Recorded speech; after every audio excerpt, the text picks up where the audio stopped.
just as a reminder to everyone, I believe we are live on YouTube, but we still will wait till the appropriate hour to get started and to give people more time to get on. If anybody wants to do a sound check or anything like that and just make sure that we can hear you, feel free. I'm happy to give you a thumbs up or respond. Thank you, Mr. Chairman. Thank you. Thanks, Chairman. Appreciate it.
Chairman, I just wanted to make sure, I think my testimony is about 8 minutes, which puts me about a minute over. I just wanted to make sure that was okay with you and the commissioners.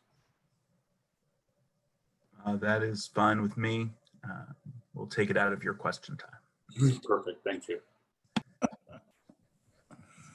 With that, it looks like we've got most everybody, or at least enough folks to get through some of the preliminary work that we have to do. So I am U.S. Election Assistance Commission Chairman Ben Hovland, and I'd like to call this hearing on the lessons learned from the 2020 primary elections to order.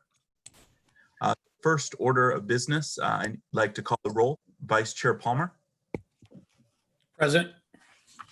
Commissioner Hicks. Present. Commissioner McCormick. Here. Great. Seeing that all members are present, we will move to the next order of business, the adoption of the minutes. Unless there are any corrections to the previously distributed minutes, I will now take a motion to adopt the minutes from the May 20th, 2020 BVSG 2.0 public hearing. Is there I move for adoption. a second? Second. Great. It's been properly moved and seconded to adopt the minutes from the May 20th, 2020 meeting. All in favor, say aye. Aye. Opposed? Hearing none, the minutes from the May 20th, 2020 meeting have been adopted. Can we please have today's agenda shown on the screen?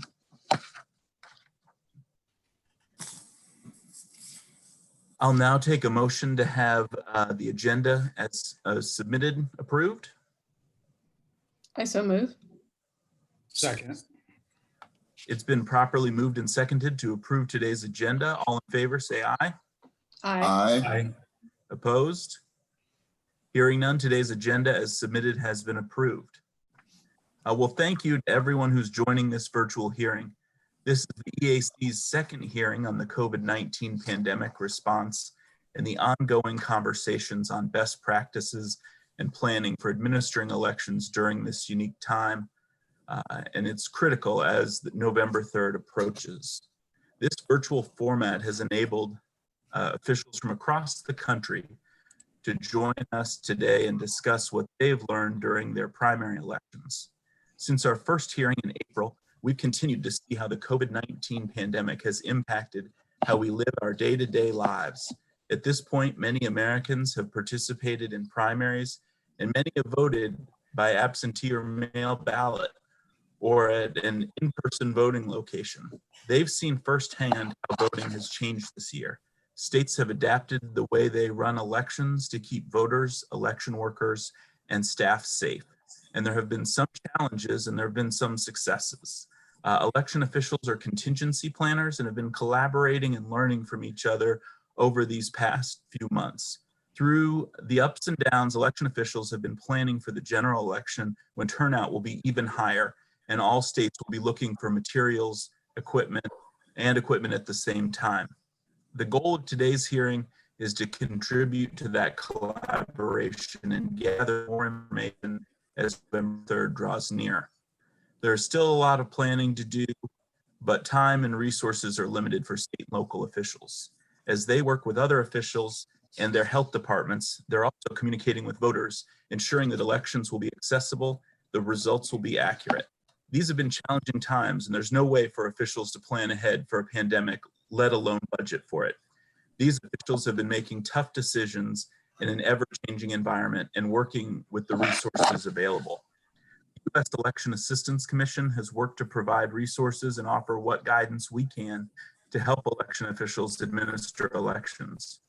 We are continuing to build on those resources, and today's hearing is a part of that effort.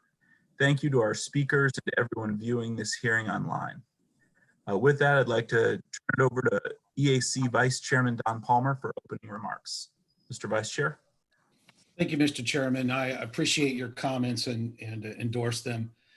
We all recognize the difficult job facing election officials across the country and the challenges ahead this year dealing with the COVID crisis. The pandemic has stressed the election system, and local election officials have shifted procedures to accommodate voters, providing them options with different forms of voting that many states and localities have not experienced in such high volumes in the past. The primary election season has confirmed that many challenges remain. The good news is that voters are adapting, turnout is good, election administrators are preparing, and we are all learning valuable lessons based on our successes and shortcomings. I look forward to this hearing from this panel of election officials, hear what they've learned, and how they anticipate overcoming the challenges in November. Many state and local election officials are using the $400 million in CARES Act funds distributed by the EAC to shore up their responses to the pandemic. I hope to hear how each of you are preparing to reassure the public of safe and secure in-person voting and increased absentee and mail voting. Things have not always gone smoothly in the primary season thus far. There have been poll worker shortages, long lines, delays of mail ballots or other mail in the postal system, and predictable voter confusion. This is part of the reason we are here today, not to criticize, but to lay it out, to diagnose what went wrong and what went right, and how to move forward as the general election approaches. Thank you, Mr. Chair, for the opportunity. Thank you, Vice Chair Palmer. Commissioner Hicks, do you have opening remarks that you'd like to I do. Thank you, Mr. Chairman. Election officials have collaborated with other state and local partners throughout the spring and summer. There are many factors being considered right now, as many unknowns. Planning early, establishing relationships, and getting systems in place now will be critical to have effective election administration during early voting, election day, and as a result, as the results are being certified. My fellow commissioners and I have spoken with officials and advocates across the country, and we know they are planning for what may come their way. The primaries were one test. There were some bumps in the road, the lessons learned. We're here to hear some of the lessons learned shared by today's speakers with help planning in the coming months. We want to hear what went well and what may need improvement. Each of you have a valuable lesson for other officials to hear.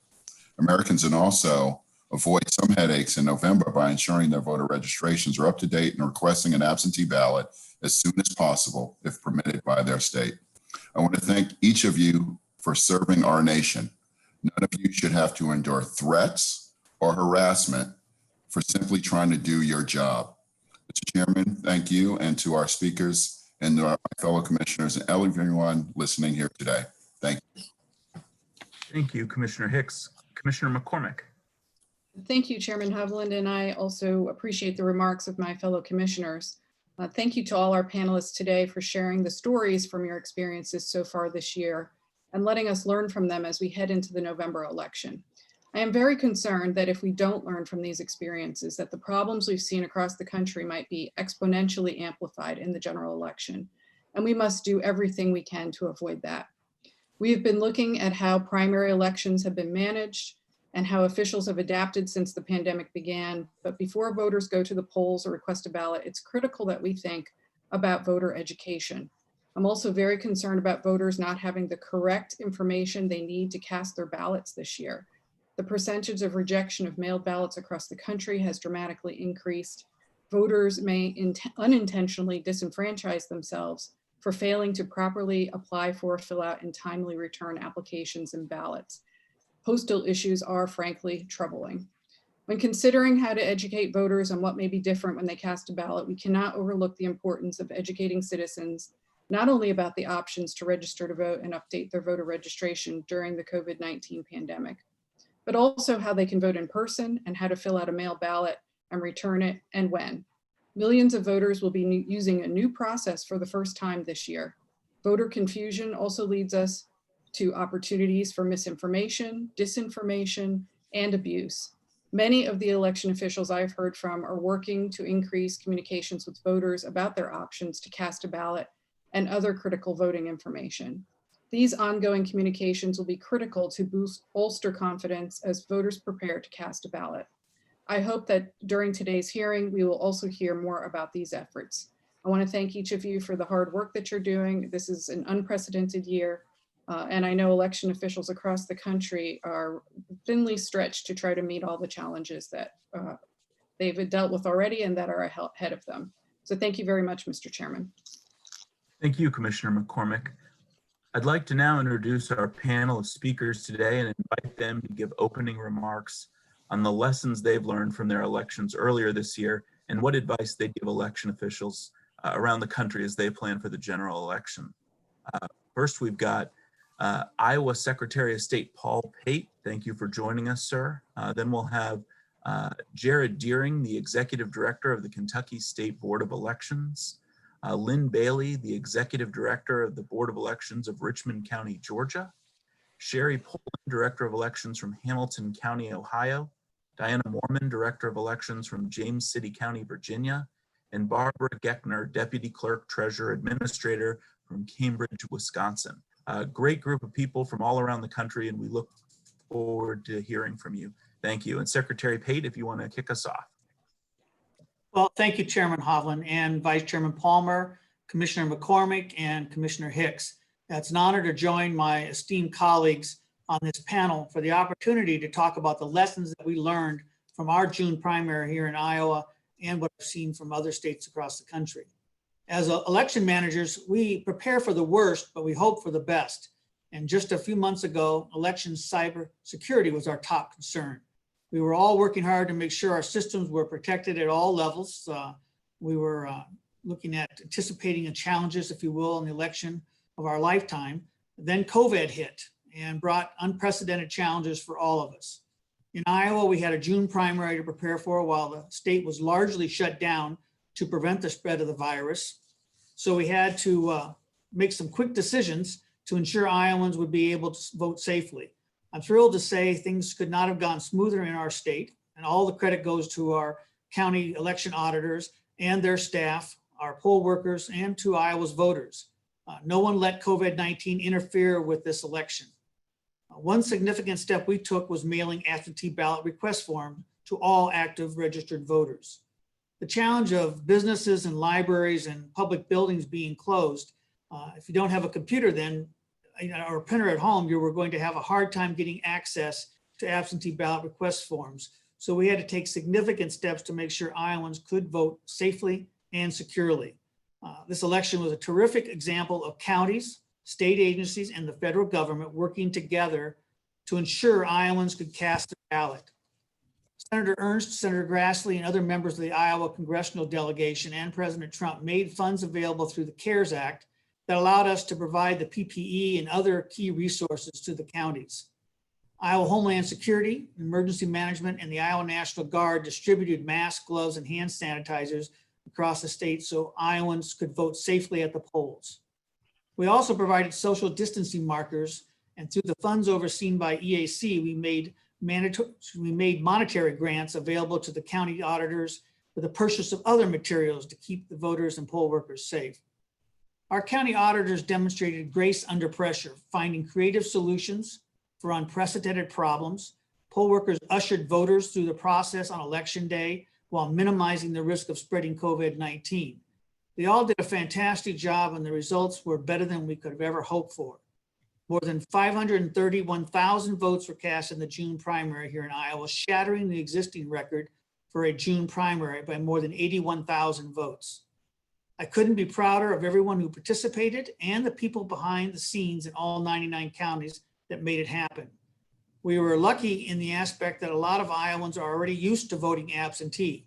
Around 40% of Iowans vote absentee in the normal general election. We also have no excuse absentee voting. So a lot of the hurdles other states might have had to deal with, we didn't face in Iowa. But we know Iowans like options, and a lot of people want to vote at the polls. That was a challenge because a lot of the usual polling places were not available because of the pandemic, and a lot of our usual poll workers were unavailable because they fell into the more at-risk population for the virus. So we helped the counties recruit poll workers. The response that was tremendous, with more than 1,000 Iowans expressing interest in helping out. And I've been reaching out to all 99 county auditors to discuss what worked, what can we improve on, what do we need to do to conduct a clean, fair, and secure election in November. No matter what obstacles come our way, that's what we'll do. And just to recap and highlight, poll site availabilities, poll workers recruiting, the postal issues, misinformation and confusion is a key priority as well. And that is why we are very pleased to have the NAS Trusted Info 2020 initiative, so people know where to get their answers on these election issues as they come forward. Thank you again for inviting me to be a part of this panel today, and I look forward to their questions and hearing the other comments from the speakers. Thank you, Secretary Pate. Mr. Deering. Chairman Hovland, Vice Chair Palmer, Commissioners Hicks and McCormick. Thank you for allowing me to speak to you today about this important topic. My name is Jared Deering, and I'm the Executive Director for the Kentucky State Board of Elections. I also serve on the Board of Directors for the National Association of State Elections Directors. Thank you for the opportunity to be able to highlight not only some of the success Kentucky had in our primary election, but also some of the challenges we faced. To provide context about the June 23rd presidential primary, over 1 million votes were cast, breaking decades-old voter turnout records. And this was done during a pandemic. From a historical perspective, this election total surpassed the 2016 presidential primary by over 300,000 votes, and it surpassed the 2012 primary by over 600,000 votes. I'd like to start by acknowledging that while Kentucky made significant policy changes in the manner of our primary election, its success was contingent on one factor: bipartisan agreement. Kentucky elections officials worked diligently to ensure that any efforts to change the manner of the election were facilitated in a bipartisan process that included a Democratic governor, a Republican Secretary of State, and an independent bipartisan State Board of Elections, as well as both state and local elections officials. I am incredibly grateful for the leadership provided by Governor Beshear and Secretary Adams. They showed that statesmen of different parties can still work together to find common ground, and their efforts ultimately expanded opportunities for voting safely while also maintaining a secure and fair election. Due to the COVID-19 pandemic, Kentucky postponed its election from May 19th to June 23rd. This gave us time to implement new policies under unprecedented conditions. Once the decision was made to postpone the election, a bipartisan work group was made up of state and local officials to create recommendations to be given to the Secretary of State and the governor. From the outset, the stated goal of this work group was to ensure that every eligible voter in the Commonwealth had access to the ballot and could cast their vote safely and securely. What was agreed upon and approved by the governor and the Secretary of State was a plan that would include the state mailing every registered voter a postcard notifying them of the changes in the June 23rd primary. Voters would have 3 options to effectively cast their ballot. For the first time, no excuse absentee mail ballots were made available to every eligible voter. That's 1. 2, over 2 weeks of early in-person voting by appointment. And 3, in-person voting on election day. Counties were instructed to reduce the number of polling locations in each county by creating large voting centers capable of accommodating large numbers of voters while still allowing for safe social distancing. Each one of these voting system types was created to alleviate stress on the entire system, thereby giving each individual system more opportunity for successful implementation. While expanding safe voting opportunities was critical, just as important was the need to balance that with securing the election. To this end, we were able to upgrade every county in the Commonwealth to use voter-verified paper audit trail voting systems, increasing ballot accountability and security. Other security measures included the use of barcode scanning for all absentee mail ballots, including the state, allowing the state to track absentee mail from the point of the voter's absentee application through the mailing process and ultimately to the voter's signature verification. I'd like to highlight the efforts of Jefferson County, which encompasses Louisville, our largest community in the state. For both early and in-person election day voting, Jefferson County used the State Fair Expo Center, creating 1.3 million square feet of voting space, with over 400 voting booths and 19 check-in tables, using over 100 e-poll books to check in voters. On election day, Jefferson County checked in over 15,000 voters with wait times under 10 minutes on average. There were several areas in which we faced challenges, and like every election, we use these opportunities to learn from and improve for our future elections. I'm hoping we have more time to speak about these in detail during the question and answer session, but I'd like to touch specifically on 2 concerns I have leading up in November. First, like many of my peers, Kentucky is facing a crisis in the retention and recruitment of poll workers. Of the 16,000 poll workers necessary to operate Kentucky polling locations, over 9,000 are older than the age of 65, and over 5,000 are older than the age of 70. Anecdotally, it was reported to me by several county clerks that less than 10% of their poll workers were willing to work on election day. This crisis will become exacerbated in November as turnout is expected to be record highs and experienced poll workers will be desperately needed. Secondly, misinformation the weekend prior to the election created concern and very real problems in the administration of this election. One individual posted on social media that Jefferson County had 1 polling location for over 600,000 voters. This post was devoid of all context and failed to tell the reader the entire story. It failed to acknowledge the expanded absentee mail ballots or early voting or that at the time of the post, a record number of Kentucky voters had either requested or cast a ballot, leaving a proportionally small group of voters that would cast their ballot in person on election day.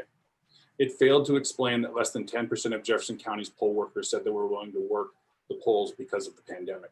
And it definitely did not explain the venue was equal to 4 indoor football fields of voting center. Due to this post and subsequent reposts by social media influencers, celebrities, and activists, phone lines for the State Board of Elections and local county boards were impacted by hundreds of callers from out of state, resulting in Kentucky voters not being able to get vital information the day prior to the election. Many of these callers were abusive to my staff, and it resulted in multiple death threats directed at me personally. I fear it also gave voters the impression there would be long lines, which there were not. How many voters passed on voting in a want to avoid long lines that did not exist? But misinformation is spread incredibly effectively as it preys on our deepest fears. This creates an uphill battle for administrators and journalists to correct the record.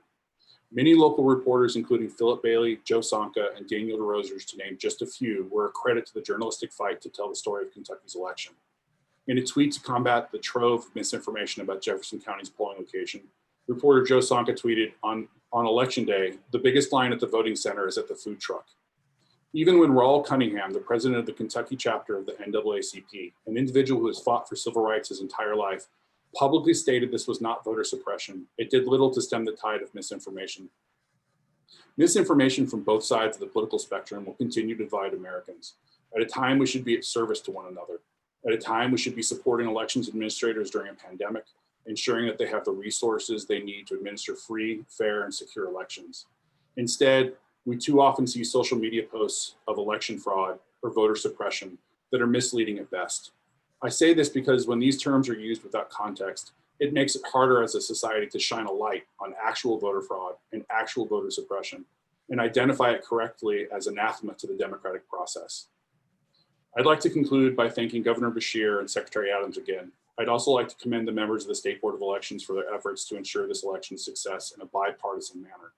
Lastly, I'd like to voice my immense respect and gratitude for both my staff as well as the Commonwealth's 120 county clerks and their staff, whose long hours and diligent work, coupled with stressful working conditions and from time to time some tears, were able to accomplish something amazing. At times, sacrificing their own health and well-being to serve this larger purpose of providing safe and secure elections to the voters of Kentucky. Without their hard work and dedication, this election would not have been successful. Thank you for allowing me an opportunity to speak today, and I look forward to your questions. Thank you, Mr. Deering. Ms. Bailey.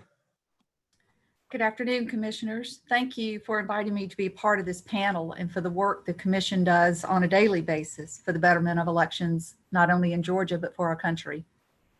Lessons learned. I can think of no better topic for the administration of elections in these times. The word pivot has taken on a whole new meaning.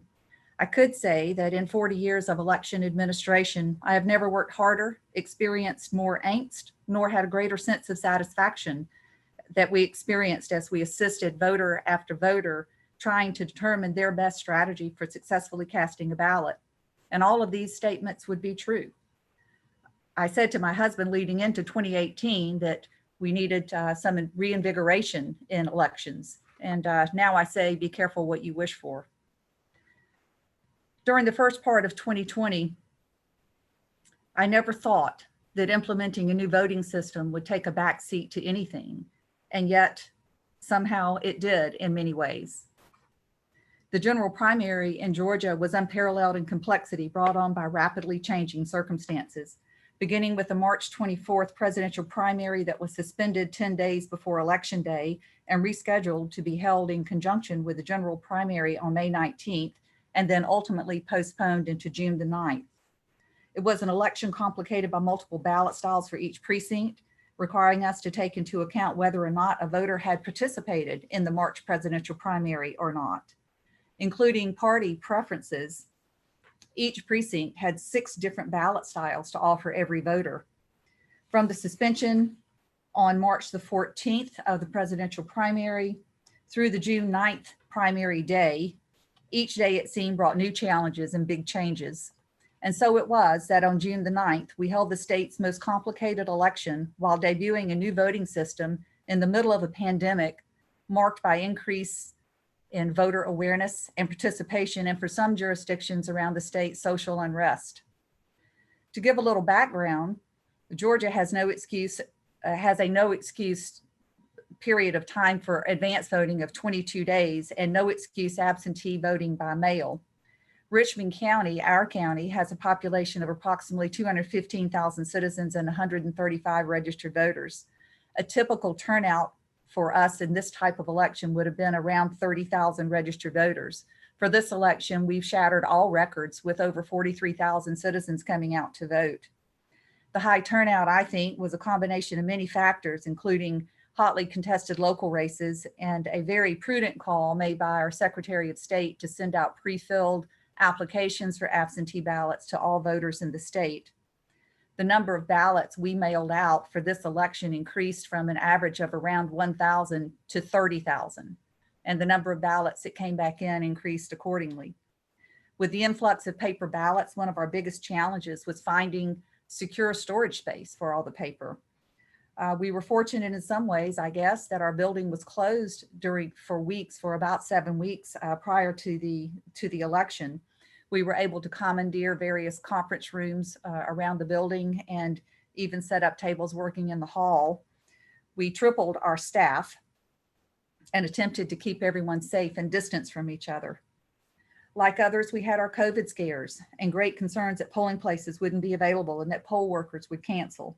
The COVID scares were, thank goodness, false alarms. We were fortunate that all of our polling locations stuck by us, but for others around the state, the last minute closures were detrimental and posed great challenges in seeking out alternate polling places, or worse, consolidating existing polling places. Last minute changes are tough for voters, and making them aware of the challenges as soon as possible, the changes as soon as possible is paramount for success of the process. Poll workers canceling out left and right here left some locations with very, very few experienced poll workers. As for Election Day itself, one of the highlights of the entire experience was the inspirational performance of our poll workers, especially those that braved 3 weeks plus of early voting. Their age, the hours required, and the circumstances under which they were asked to perform didn't seem to matter. Poll workers were trained in small groups, both in person and remotely, and provided with a personal PPE kit that included mask, gloves, and a personal bottle of hand sanitizer.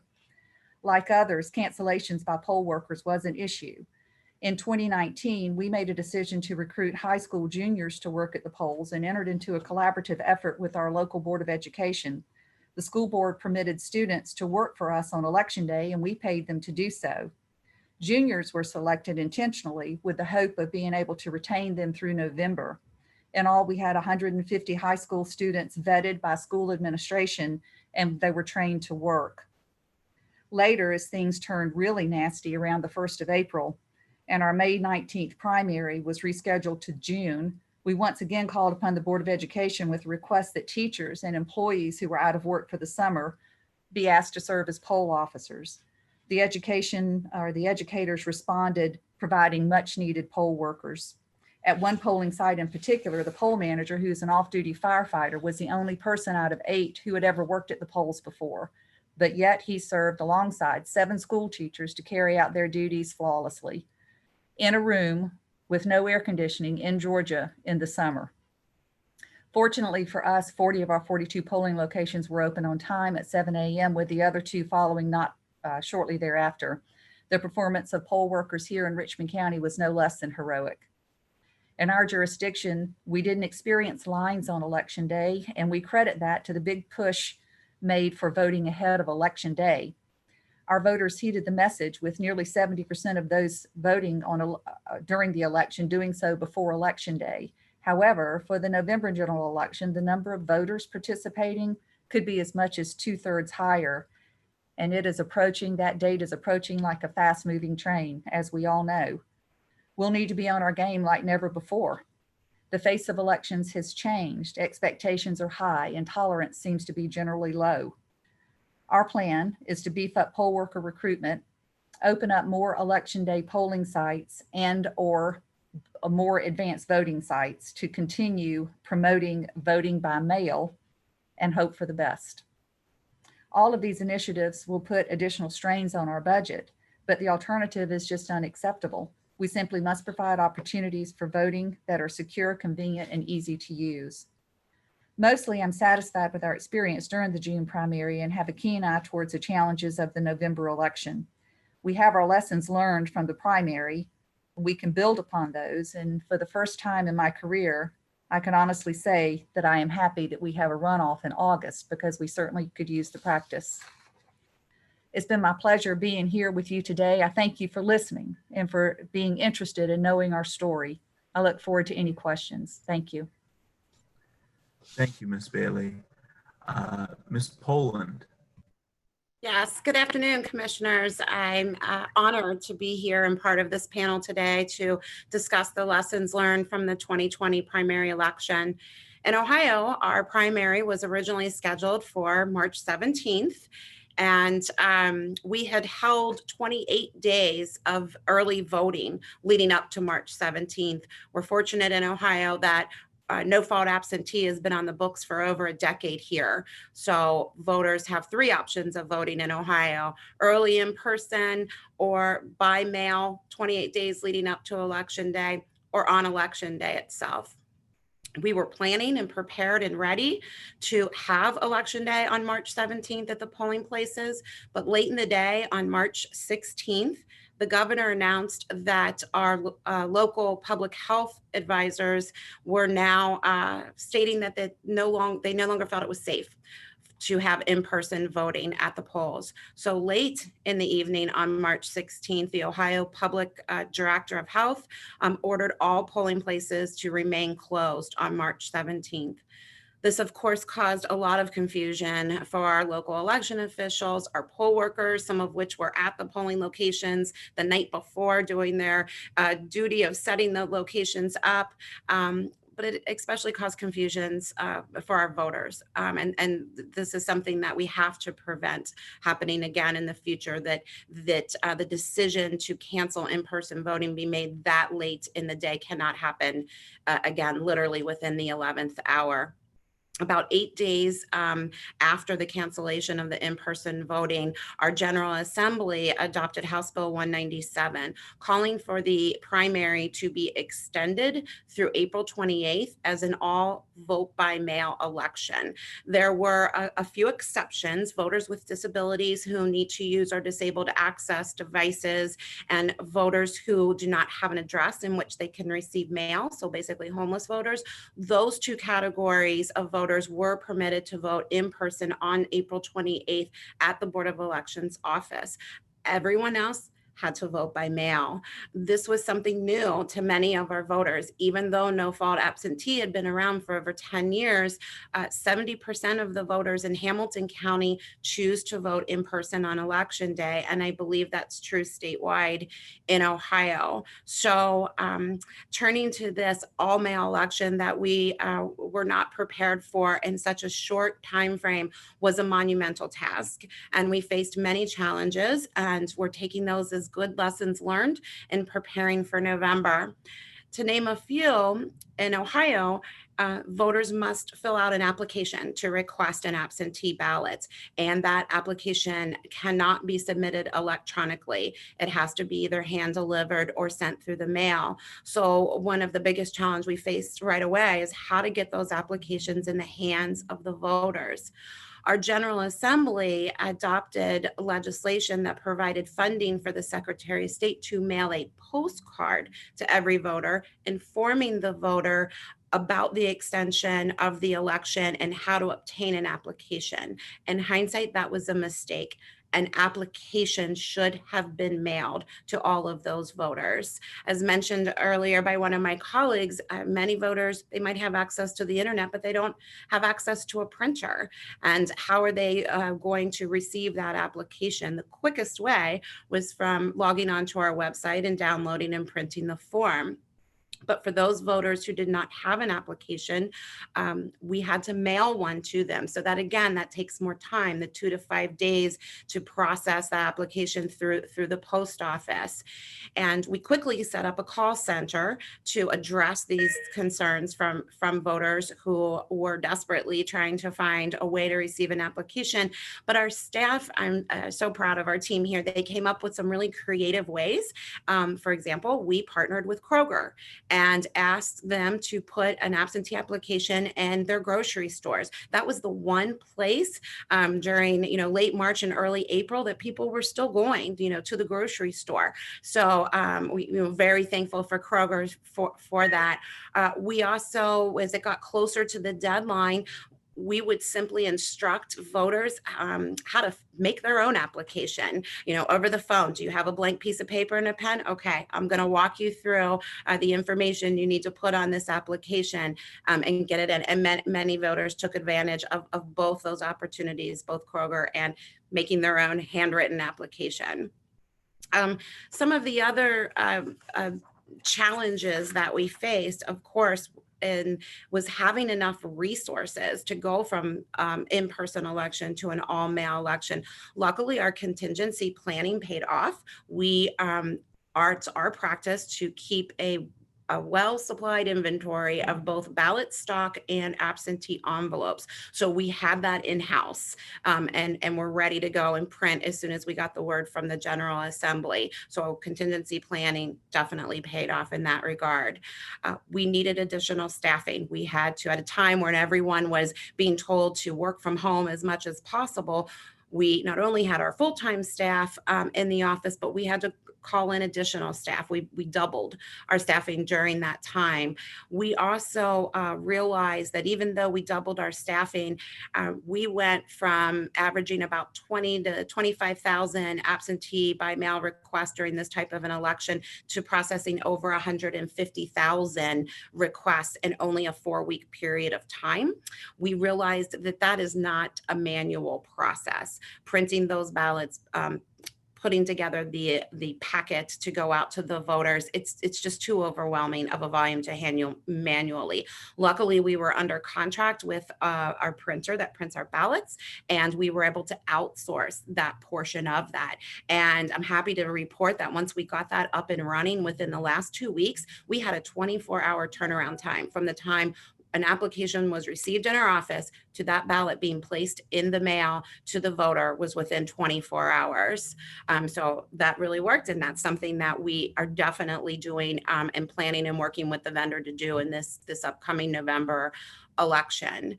In regards to the mail process and developing relationships, we developed a good rapport, better than we've ever had before, with the post office. Not to say that we didn't have some small problems, but we found that just reaching out to them and figuring out, sort of we're all in this together. What can we do to make it work better on your end and better on our end, which is the ultimate goal of what's best for the voter. Just to give a brief example, I reached out to our local branch manager because I noticed our mail wasn't ready when it normally is first thing in the morning. We usually do 2 mail runs during election cycles, once in the morning, once in the afternoon. It was being delayed. So I made a call to the local branch manager who said because we were prepaid the postage on the ballots, that the ballots had to be weighed before the post office could mail that or could release them to us.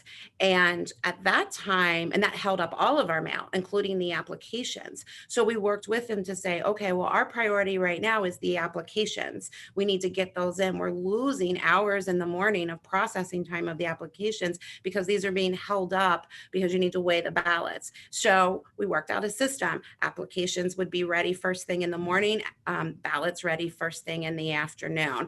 So that ended up working out really great, got us the applications early. And then when it got down to those final days, when receiving and sending of the ballots were so critical, we would just, I think they referred to it as a pitch and catch system, where we would let the post office know. We would give them an estimate. We're going to be arriving around 4 o'clock today with about 18 trays of ballots, and we anticipate coming back at 6 o'clock, and just sort of working together so that they have the proper staffing and understanding our needs really helped. And I also give a lot of credit to Ohio Secretary of State Frank LaRose.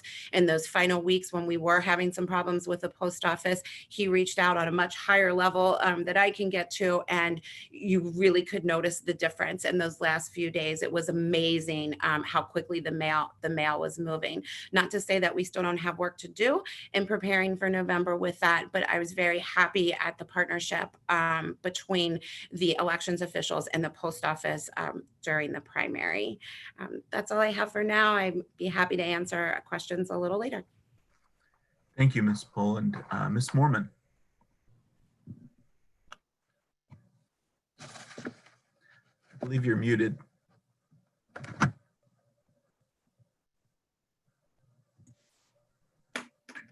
Sorry, I thought I got that. Thank you very much for having me. And I appreciate taking the time to listen to our stories. There are quite a few localities throughout the states and the country that are very large. And then you also have some that are mid-size and small. The locality here, James City County, we have approximately 58,000 registered voters. And 4 years ago, just to kind of give you an overview, we had 90 people voting in the primary election for the same election that we had this time 4 years ago. This time around, because of the COVID experience and quarantine, we have changed that, and we processed over 2,700 ballots for this election. So I'm echoing everybody else's concerns with what they have seen for this election and going forward into November. The other thing that we realize is just checking out absentee ballots and making sure that we have enough.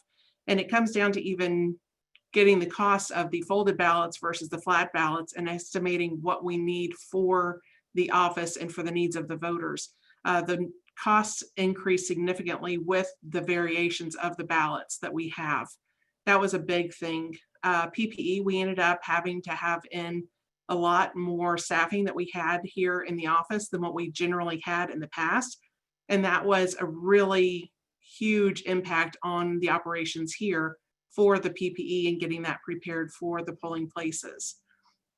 We also had the rearranging of the office space. We didn't realize at the time that we were going to have to shift the entire operation of what my office and my building did here in a very compromised space to make those ballots available and for us to be able to process by mail the huge increase that we had. So having to rearrange an entire building to make sure that that is able to accommodate what our new needs are is going to be a huge thing also going into November. That was a very trying time. Certainly we made it through and the other side. The other thing that we had was the USPS delivery system. Thank goodness we have a fantastic relationship with our postmaster here.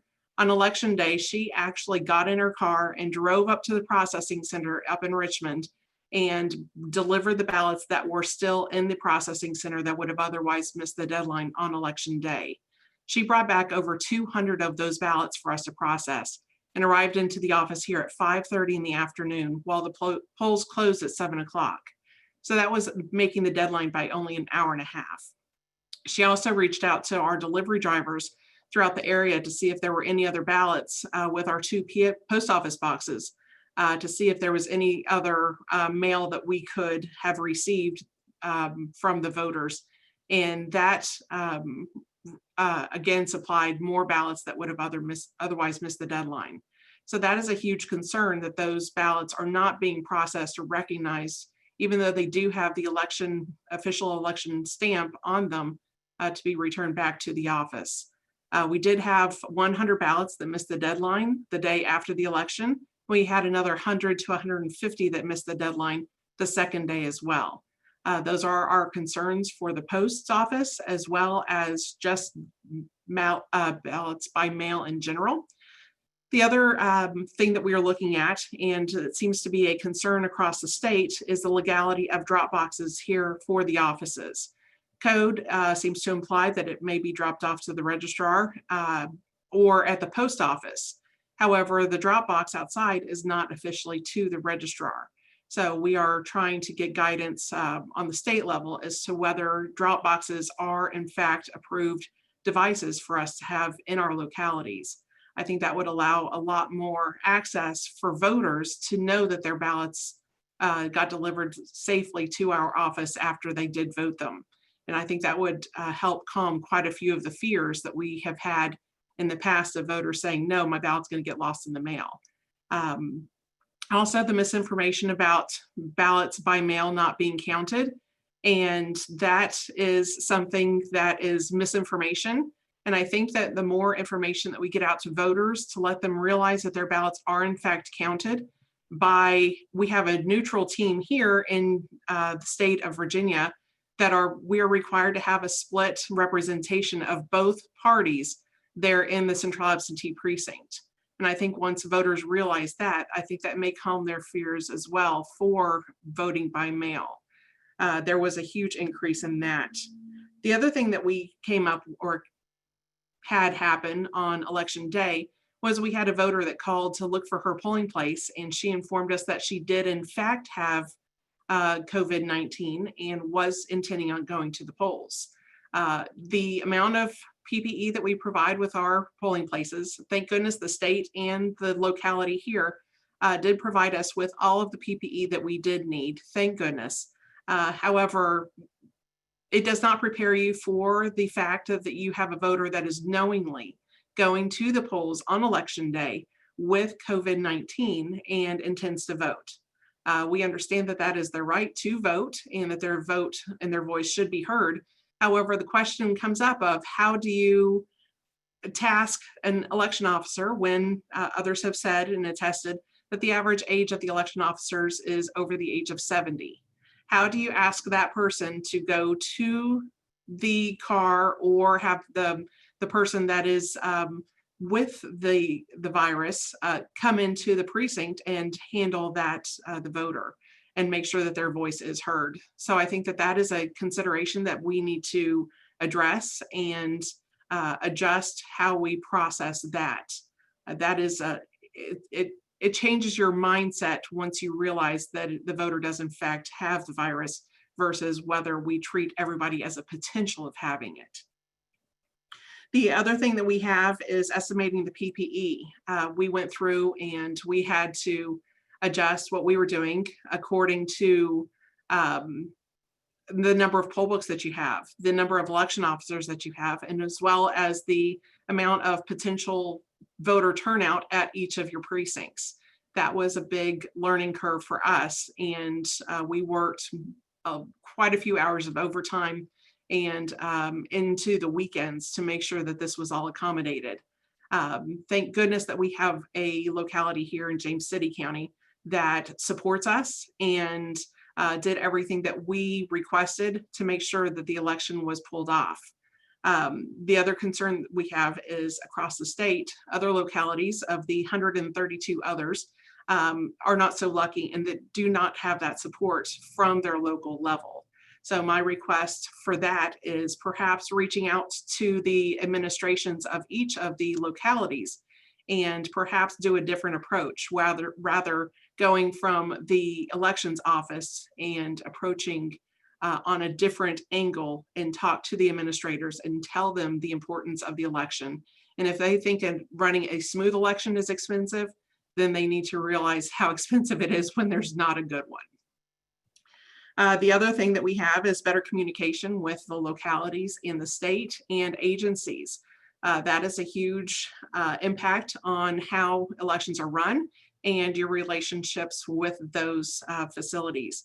I know that quite a few polling places across the Commonwealth were compromised because the Catholic churches the last minute said that no churches were allowed to be serving as polling places, and they were left looking for polling places within a week of the election.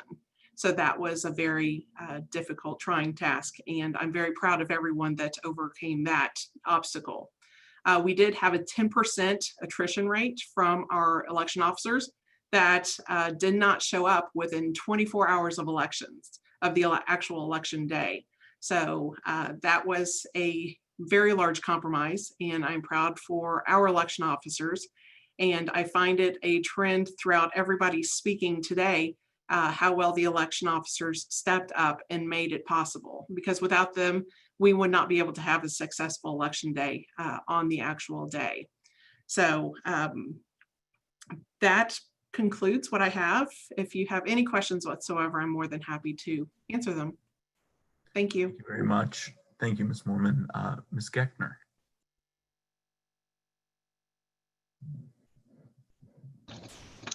Thank you, commissioners, and thank you for inviting me to be a part of this process today. It's a very important hearing that we're holding, and I appreciate it.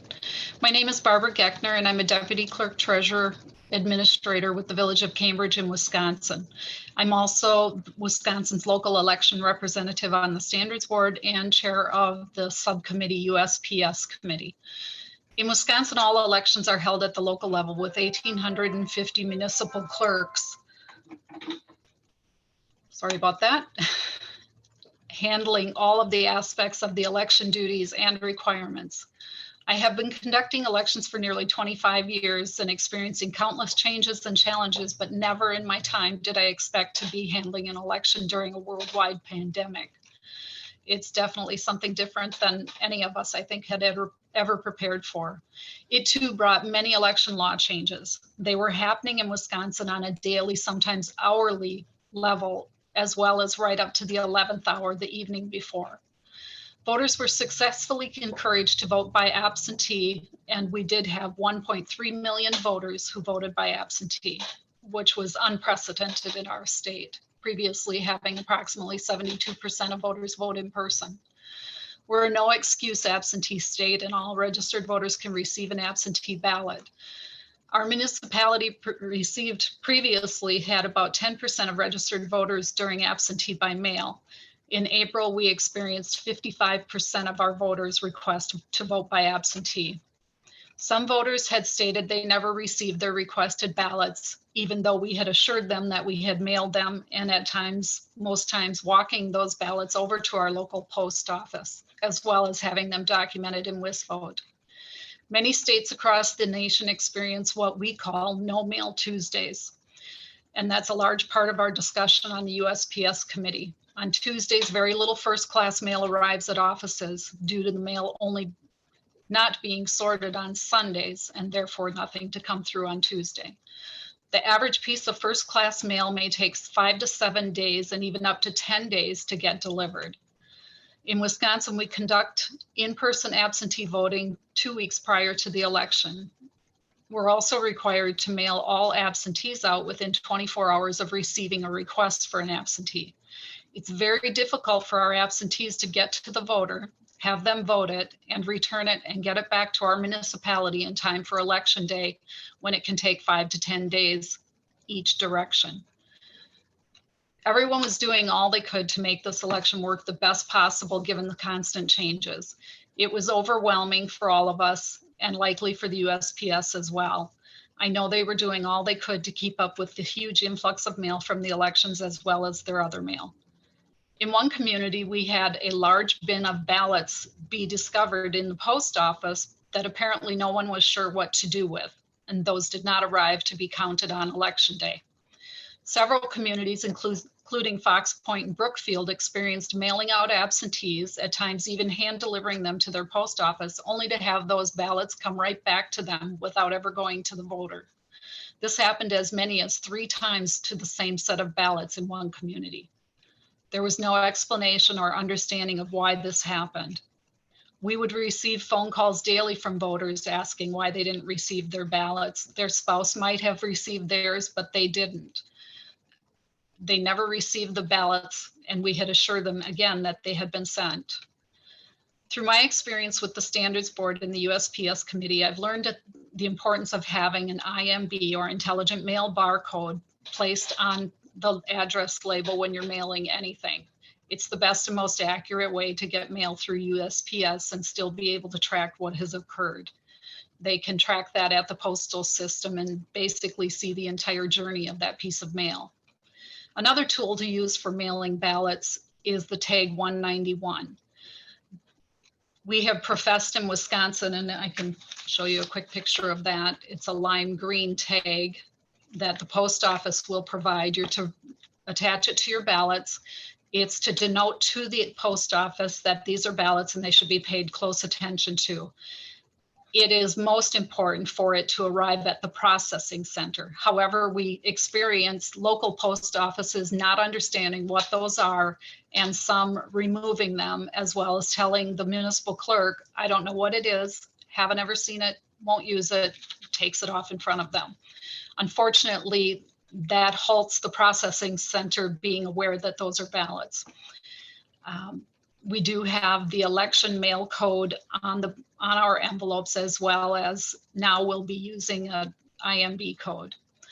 The Wisconsin Election Commission has implemented several changes in our statewide system since April, with one of those changes to now having the IMB on our absentee mailing labels to the voter in time for the August election. However, not all municipalities have the equipment or capability of printing labels for their absentees. Some still must handwrite those. Since the April election, the USPS has been a great partner with the Wisconsin Election Commission while it develops and implements improvements to our absentee by mail process. The regional representatives of both the Great Lakes and Lakeland regions have participated in weekly calls with WEC and provided insight into their procedures and feedback about their initiatives. WEC has seen inconsistencies reported regarding the knowledge and treatment of intelligent mail barcodes for outgoing ballots on the local level that does not match some of the information we receive at the regional level. There have also been reports that some ballots are never sent to the regional processing centers where intelligent mail barcode scanning takes place and ballot tracking ability is initiated. One of the most valuable things WEC learned from April is that more detailed tracking information assists voters with building confidence in the process and alleviates calls from voters inquiring about their ballots. It also creates more transparency in the mailing process, but differing procedures undercut some of the value of IMB integration. Another large challenge for Wisconsin during the April election were the ever-changing decisions regarding the election. Can it go forward in person, and was that the right thing to do with lives at the risk of virus? Decisions were made and court battles ensued. The Friday before Election Day, Governor Evers declared the election would not go on in person. Over the weekend, other decisions were made and changed. Clerks prepared for the election to go forward with the pandemic so that we were ready. However, at approximately at 8 p.m. the night before the election, it was decided by the courts the election would go forward at 7 a.m. the next morning. Absentees would be required to be returned or postmarked by 8 p.m. on election night. Voters who didn't hear that late decision went to bed thinking that they had another week to get their ballots returned to the clerks. We had to do some scrambling in order to get the message out to everybody that they were due back that day. And luckily in our community, we had 2 National Guard members who were helping us out on election day. And one of them came and made calls to everyone we had numbers for to tell them that their absentee needed to be back by 8 p.m. or postmarked on election day. It became too late for those who had not received their absentees in the mail by election day to vote absentee. If they still wanted to vote, even though they may have been at high risk for COVID, the only manner they could do so now was to come to the polls in person. Of course, clerks had prepared with plexiglass shields, all the PPE equipment that we could have, hand sanitizer, masks, social distancing, giving pens away at additional cost to the municipality, but that helped provide a secure and safe location for voting during the pandemic. There was a last minute determination as well through the courts that the Board of Canvass in each of the 1,850 municipalities would reconvene on April 13th to process any absentees that were returned after Election Day. They were to go by the postmarks on those ballot envelopes to determine if they could be counted. Unfortunately, there was a wide variety of postmarks and no non-postmarks on absentee ballot envelopes that were received after Election Day. Decisions changing hourly and at the last minute created a great deal of voter and election official confusion prior to, on, and after Election Day. The court decisions and appellate processes that caused the need for evolving guidance and alterations to how ballots were processed and counted at the 11th hour. That leads to inconsistency across jurisdictions with how the directives from the courts were applied. I want to thank all the election officials in the state of Wisconsin for working the tireless hours to make our April 7th election a successful one throughout all of these challenges.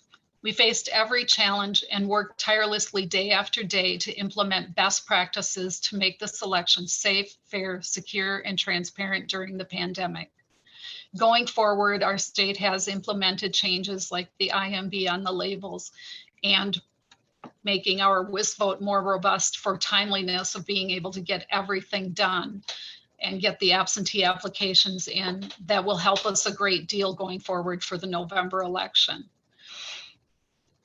We did experience more costs with the COVID-19 in place and putting plexiglass and safety precautions in place, but also with the unprecedented amount of mailing absentees out to the voters. Our community has taken the precautionary step of mailing letters and absentee applications to every registered voter who does not always already have a request on file, so that we can get requests back in the mail timely enough and get those ballots mailed out to them now for our August 11th election. The state of Wisconsin is also going forward in doing that method for the November election statewide for all communities with registered voters, or for all registered voters in the state.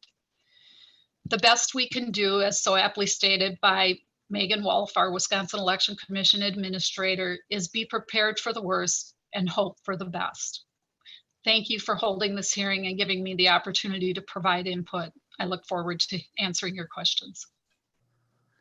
Thank you, Ms. Kiffner, and thank you to all of the panelists for sharing your stories, your comments, frankly, for all the work you did, your primaries, and all the work you're doing toward the November election. And with that, I'll kick off the question and answer portion of today's hearing. To begin with, I'd like to ask this of all the panelists, and we can just go in the order of your remarks.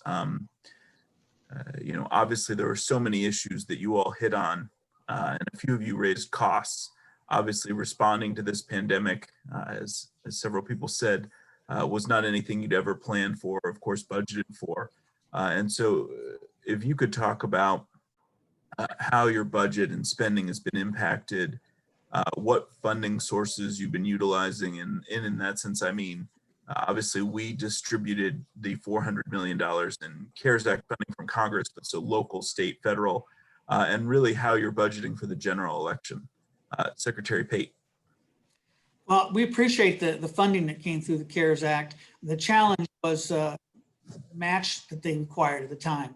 And my hat's off to you folks for EAC because of your help in trying to find how we had to meet those matches. But it delayed things, and that's very crucial, particularly if they're looking at any additional funding for the upcoming election. We've got to be real careful about that, or we're going to not be able to get the money to where it needs to be. Clearly, we welcome more resources. The goal here is we want more stable and consistent funding because we have COVID right now. We may be facing COVID still in the next elections. As most of my peers here will attest to, we have elections all the time. We talk about the big ones, you know, but we have elections for school boards and various cities, et cetera. So we need to deal with all these challenges, whether it's COVID or the cyber. Let's not forget that. It's not gone away. It's still in the front burner. So yes, I can echo, we would need that. The less strings, the better, as far as so we can get it in the hands of the folks who need it right now. Thank you, Secretary Pate. Mr. Deering. Thank you for the question. Financing and funding is going to be an incredibly important topic that we're going to have to face for November. For this past election, I'm still kind of adding up my totals for how much money we spent, but it's looking like I spent probably close to 60% of my CARES Act fund on the primary election. And to put that in context, we're expecting turnout to go from 30%, which again was a record high for a primary election, to as much as 70%. And if that's the case, it's doubling a lot of the costs. Some of the things that we purchased for this primary election, we can reuse, we can repurpose, but a lot of the things were one-off costs. The expensive buying ballot envelopes. Kentucky went from roughly 2% or under 2% of our ballots returned by mail to over 75%. And all the cost structure that goes into paying for that and making sure that we're ready for the next election. Now, we don't know exactly what November is going to look like for Kentucky, because we still have to go through a planning process with the governor and the secretary of state again. But, where we procure these funds and how much it's going to cost is incredibly concerning to me. Thank you, Mr. Deering. Ms. Bailey.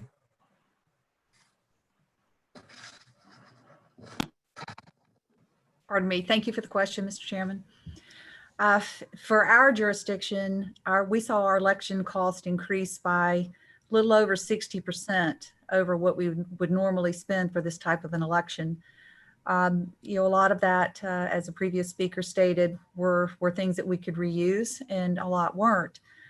One thing that was very helpful is, due to some HAVA funding and also CARES Act funding, the state of Georgia offered matching grants to counties with very minimal matching required by the county to purchase ADA supplies, certain security equipment, PPE equipment, to install and use for the first time ever in the state of Georgia absentee ballot drop boxes, which were key and provided voters an easy mechanism to return their ballot.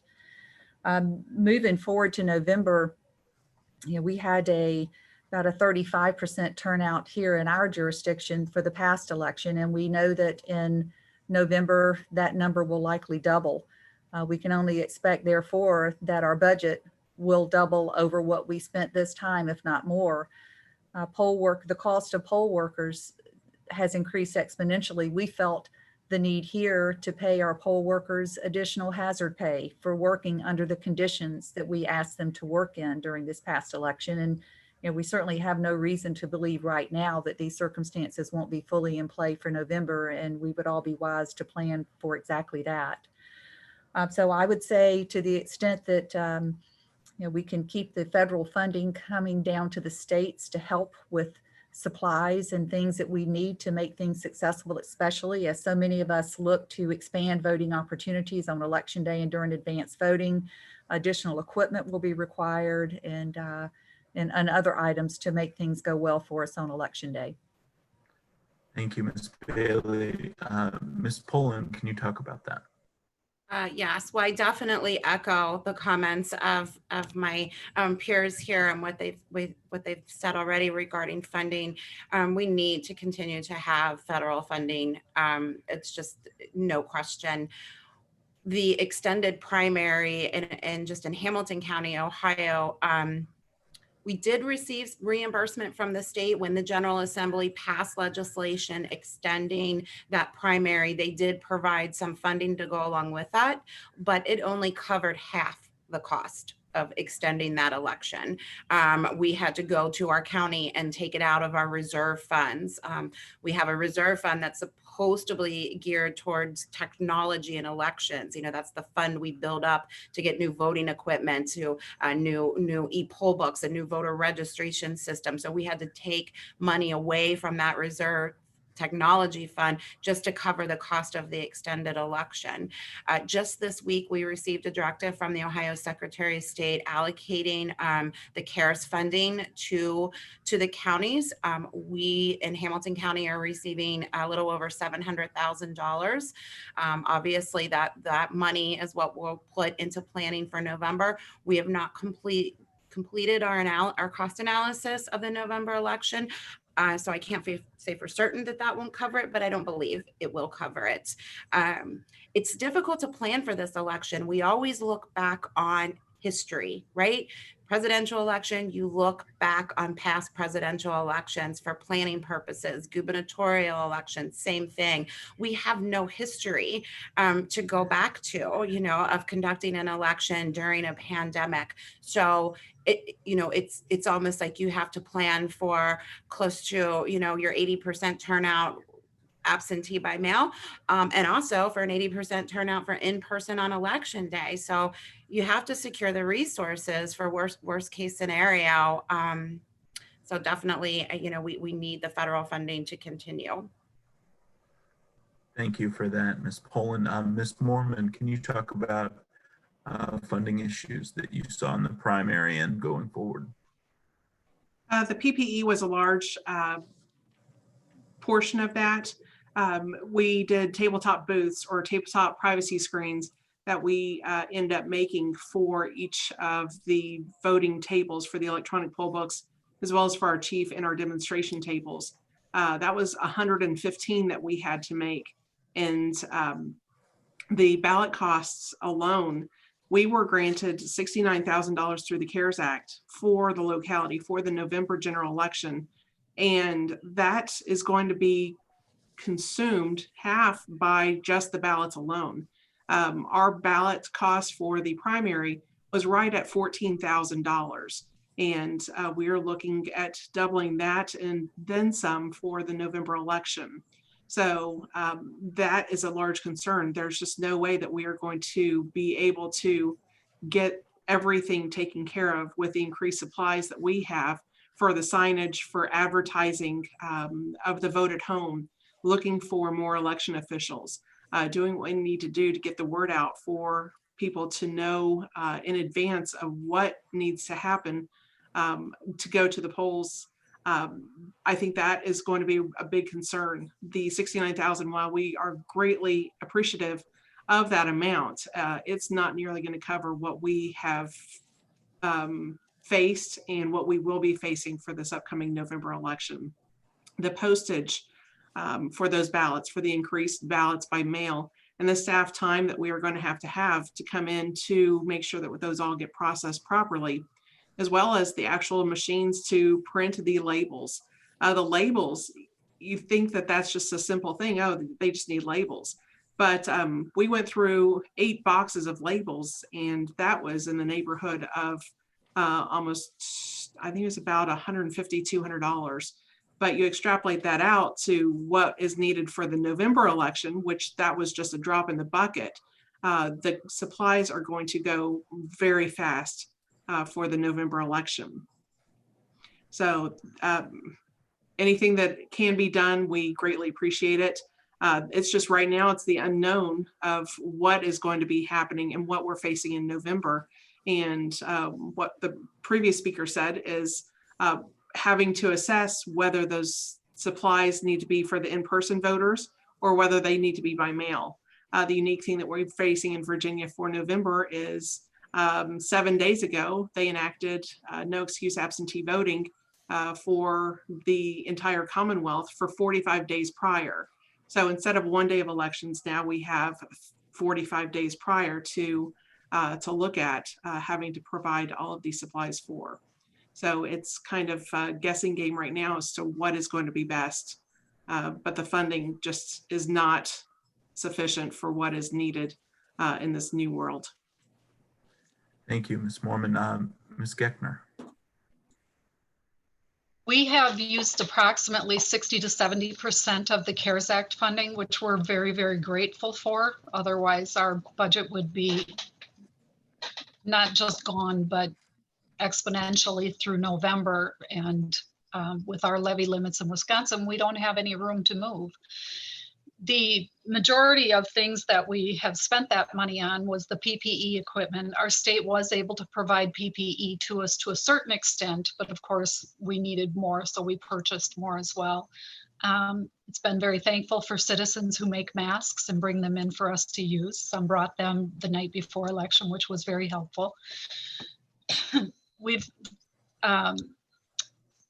the mailings of the absentee were a large expense for us. we're very thankful that everybody used absentee, but that is definitely some of where the money is going to, as well as additional staff, new staff, and staff time. And when I speak additional staff or new staff, that's mainly with poll workers and preparing them and getting the training appropriately during COVID. I would anticipate that we will use nearly another 40% going forward into August, and we'll need further funding going into November. We do have plans for additional items that will make dealing with an election during COVID much safer and more beneficial throughout the process going forward as well. And we have hopes to be able to purchase some of those items. It has been very eye-opening to see the changes that we have to make legally that may also affect us monetarily. As I had said in my opening remarks, we sent out applications to all registered voters in the community to avoid some of those issues that others have experienced. And we did in April of, say, elderly people not being able to get a request to us. And we're hoping that that helps. But then again, that again is another expense that we've experienced that would not normally occur. We do hope that there's more funding made available, and we absolutely appreciate all that we've been given to this point and all considerations. Thank you very much for that. I've got a number of other questions, but want to be respectful of time and my colleagues. Vice Chair Palmer, do you have questions that you'd like to ask? Yes, Chairman Hovland, thank you very much. My question is twofold. It's really for everyone, if everyone could weigh in. The first is we've had a lot of discussion about poll worker cancellations. It's more difficult to recruit poll workers. With the increased turnout in November, what is the strategy of your offices and your states on retaining and recruiting poll workers?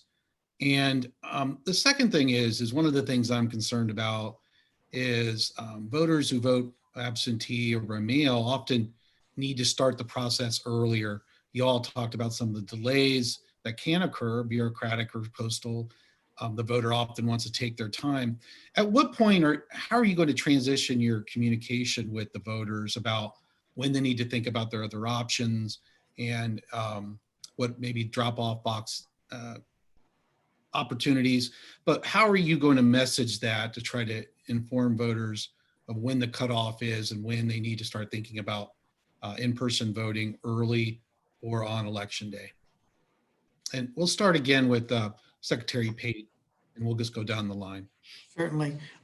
We're going to do an extensive public outreach, similar to what we did in the primary, where we will reach out to support groups, I'll call them.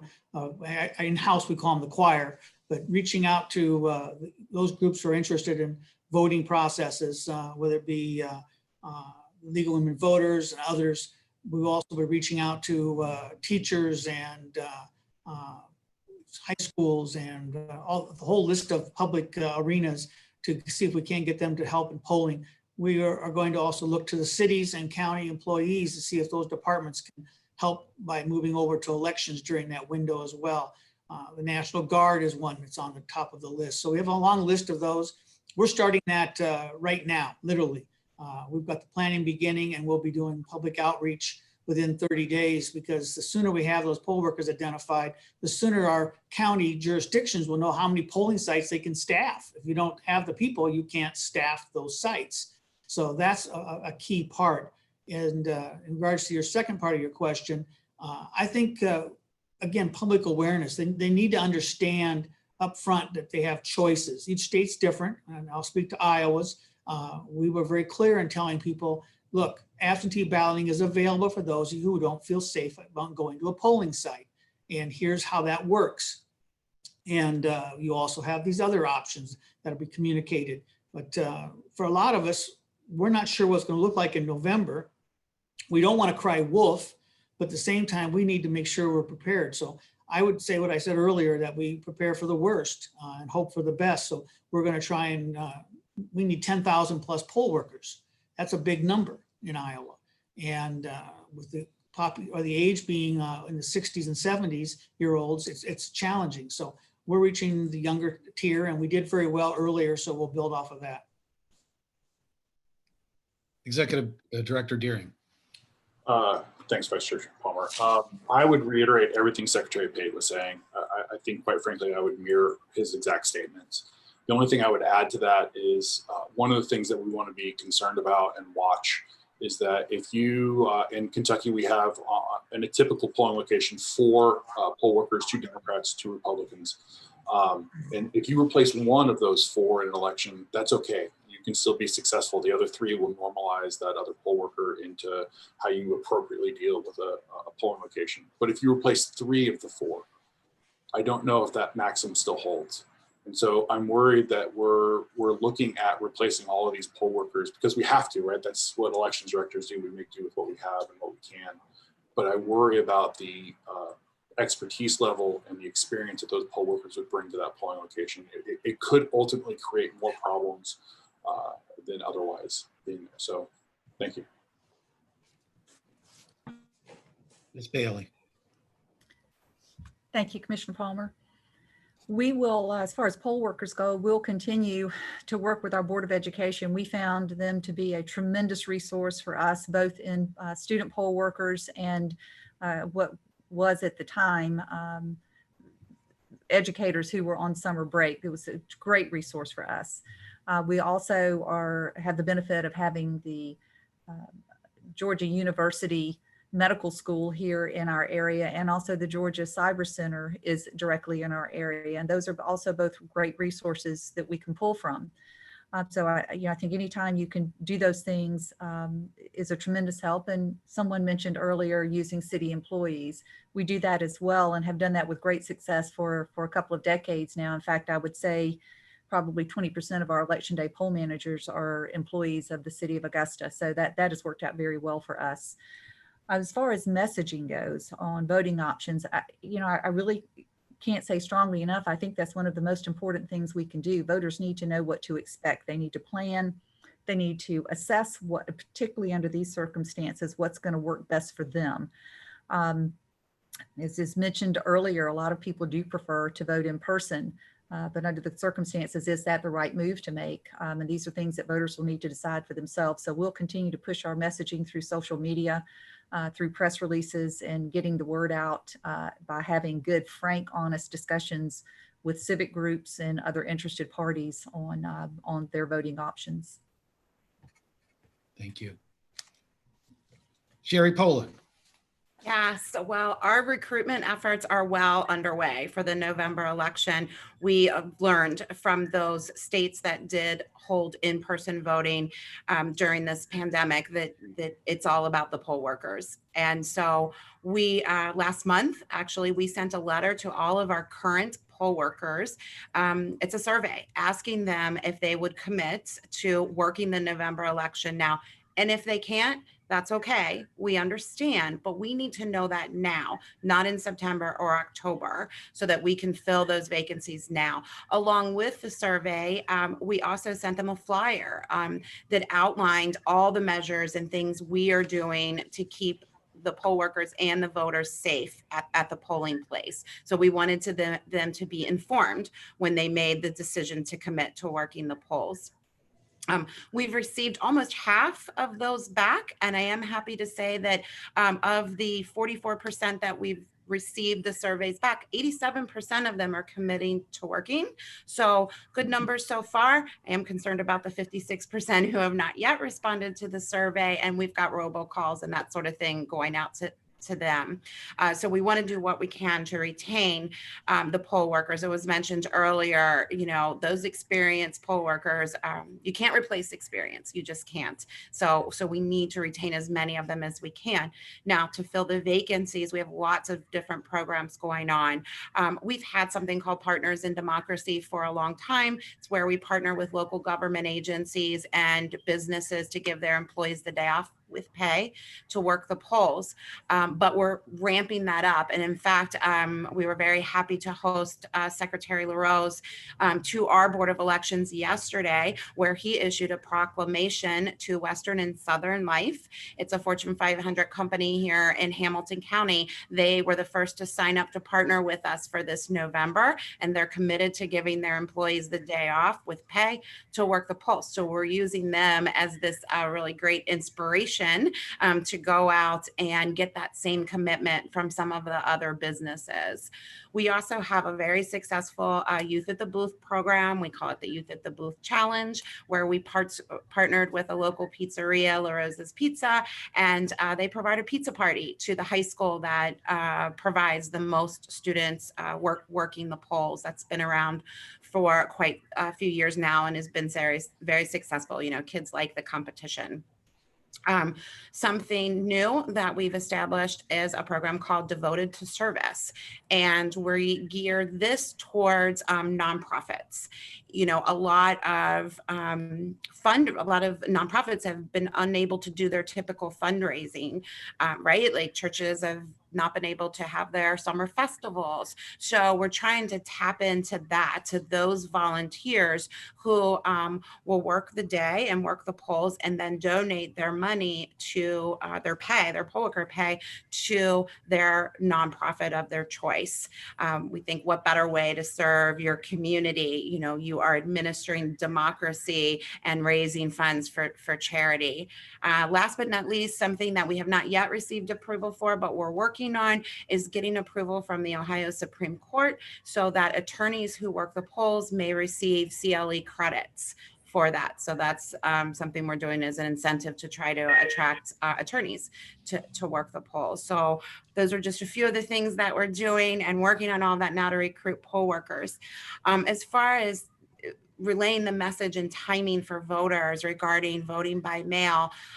In Ohio, voters have up until noon on the Saturday before Election Day to submit their ballots. And I feel that really gives the voter false hope. The chances of receiving an application, when we receive it by noon on Saturday, we will get it in the mail that day. We won't leave, you know, until those applications are processed and the ballots are delivered to the post office. But boy, that just doesn't leave much time at all for the post office to deliver the ballot to the voter to vote it, and then have it returned to the Board of Elections by 7:30 p.m. on Election Day, or postmarked the day before and then received 10 days after. Those are the rules in Ohio.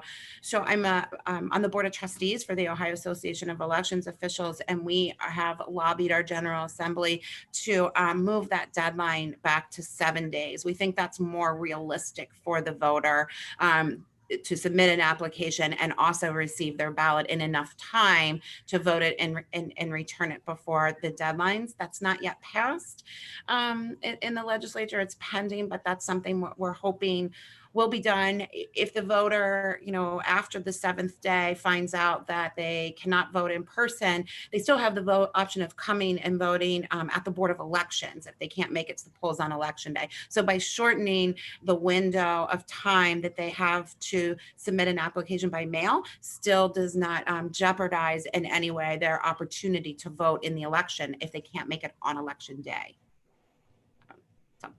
Thank you. Director Mormon.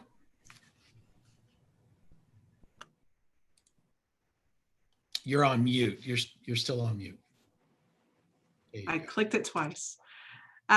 For election officials here, we are looking at a few different avenues, one of which is doing press releases. For every voter card that goes out, we do an insert for a solicitation for becoming election officials. We do also have a good sign-on method through our James City County website page that our graphic designer came up with. And then we also are looking at doing social media blasts. And then we've also discussed going out to the charitable organizations, and then again doing adopt the poll, if you will, and looking for those organizations to have no more than 3 new election officials from their organization sign up and become poll workers, and they will in turn donate their income for the day which is very minimal, to their charitable organization that they signed up through. That is something that a new staff member here from another state suggested. So we are looking into that. The other thing that actually is a fantastic thing that we have done in the past, and we've gone through the government agencies or the government teachers at the school system, is getting election pages. And those are the students that are rising that are 16 and 17 years old that aren't yet 18, but they do come in. We divide the shifts out into 2 shifts per day, and they come in and they do, typically it's for extra credit. Since they're not in school on election day here, we have that benefit. We were able to get last November 30 students from that, and that was rave reviews from the election officials. They said it was invigorating and it brought quite a bit of energy into the polls that weren't otherwise there. So they enjoyed teaching them the process and got the younger students involved.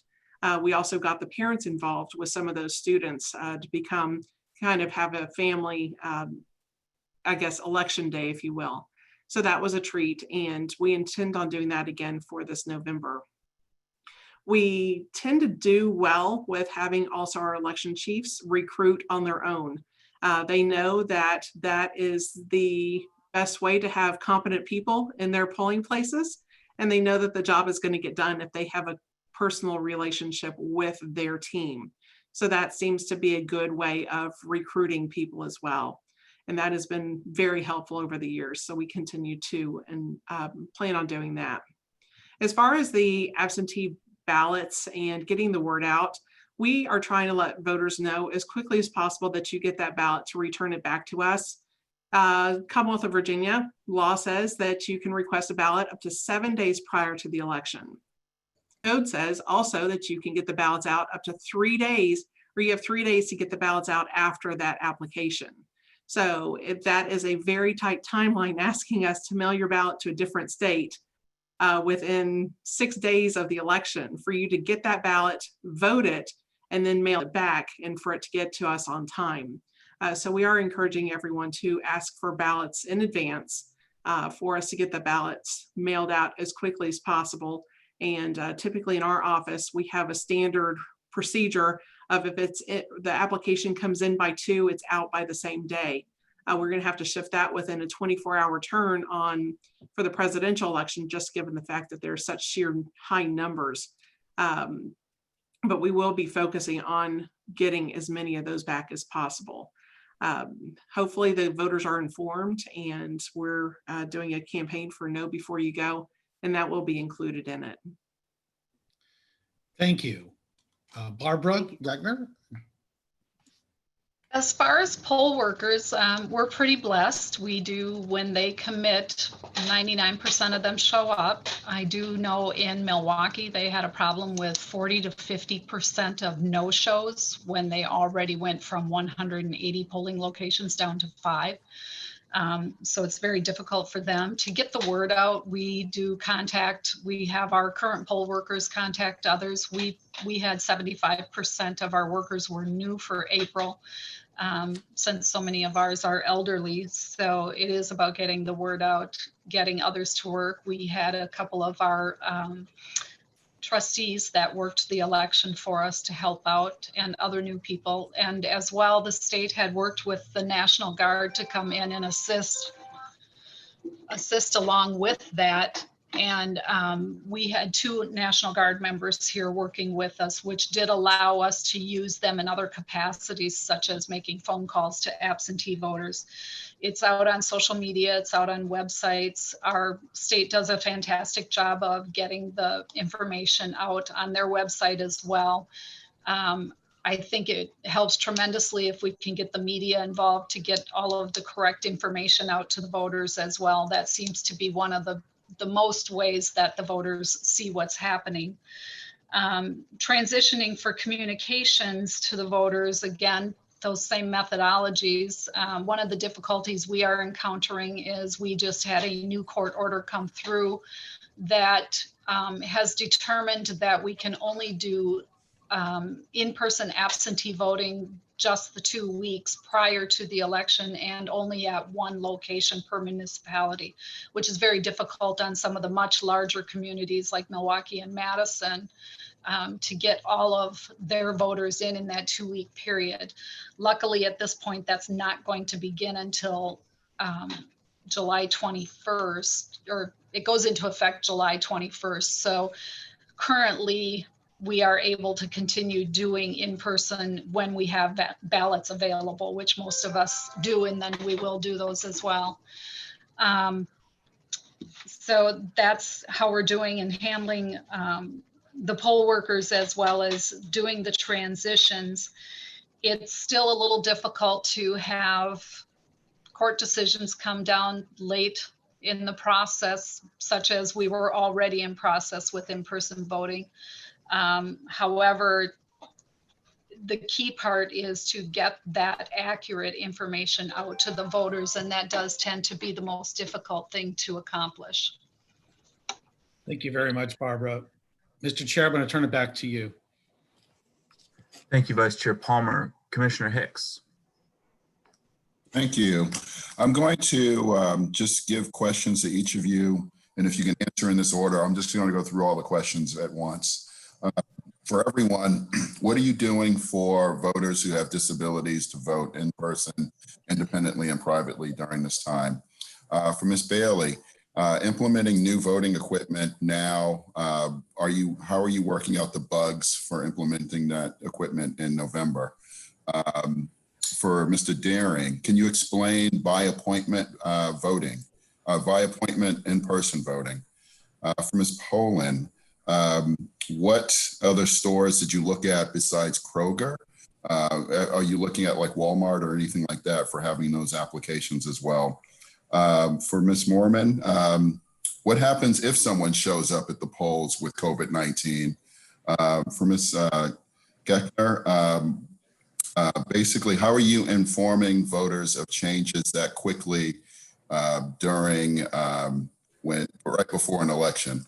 And for Secretary Pate, how are you and your colleagues letting people know that their votes might be, the announcement of the results may be delayed, and giving them realistic expectations for November? Thank you. I think I covered everyone. And I'll just jump in real quickly to be respectful of our time for Commissioner McCormick. If people could keep those relatively brief, I would appreciate it. Thank you. I'll jump in if you don't mind. For the disability community, we've always been very aggressive on working with them to identify what we should be doing and how we can best assist in making sure they have every opportunity to vote. Curbside voting is clearly one we offer in Iowa. We also have the ADA voting equipment that's available. We are in constant communication, and we're working on some new options as we go forward, particularly the more discussion about the success of absentee balloting and how that impacts the ADA community. We know we have to come up with some plans. The question about my colleagues, my fellow Secretary of States, and how we work with the media, we're spending a lot of time trying to explain to them that our goal is to give you accurate election results. It's not a race to get out the election results the fastest. They can knock themselves out doing exit polling, but for us, we're directing our county auditors to get it right. And when we get it right, we'll give those results out. That's the clearest message I can give. And if the people are voting more by absentee or by mail, there will be some delays until we get all these processes in place. It's not a quick turnaround, but it's communication. We'll be doing a lot of media outreach between now and election to set expectations on a more reasonable level.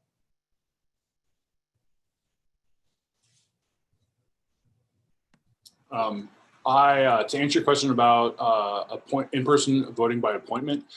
So one of the things we wanted to do, and I think this might answer another question you asked one of the other panelists, which is we wanted to make sure that there were options for our senior voters, for voters that had disability needs, voters that needed accessibility, and also in-person assistance. So by having a longer stretch of time for in-person that we could do by appointment, it would limit the amount of voters that were showing up ad hoc. So it wouldn't bunch them up in a line outside the building, right? So because you're social distancing that crowd by just the time frame in which they're coming. But you also can treat those voters with a lot more directed services.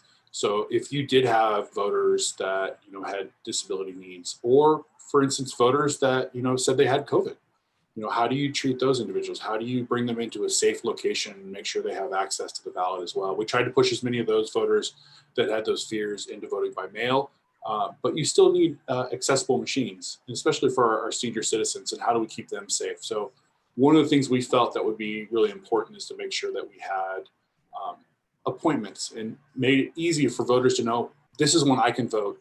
Is this okay for you? And that seemed to work really well. Other counties just opened it wide up, including Jefferson County, who had a full week of early in-person voting at the Expo Center, in which they voted out roughly 14,000 voters the week prior to the election. So it was a little mixed match of a little bit of everything.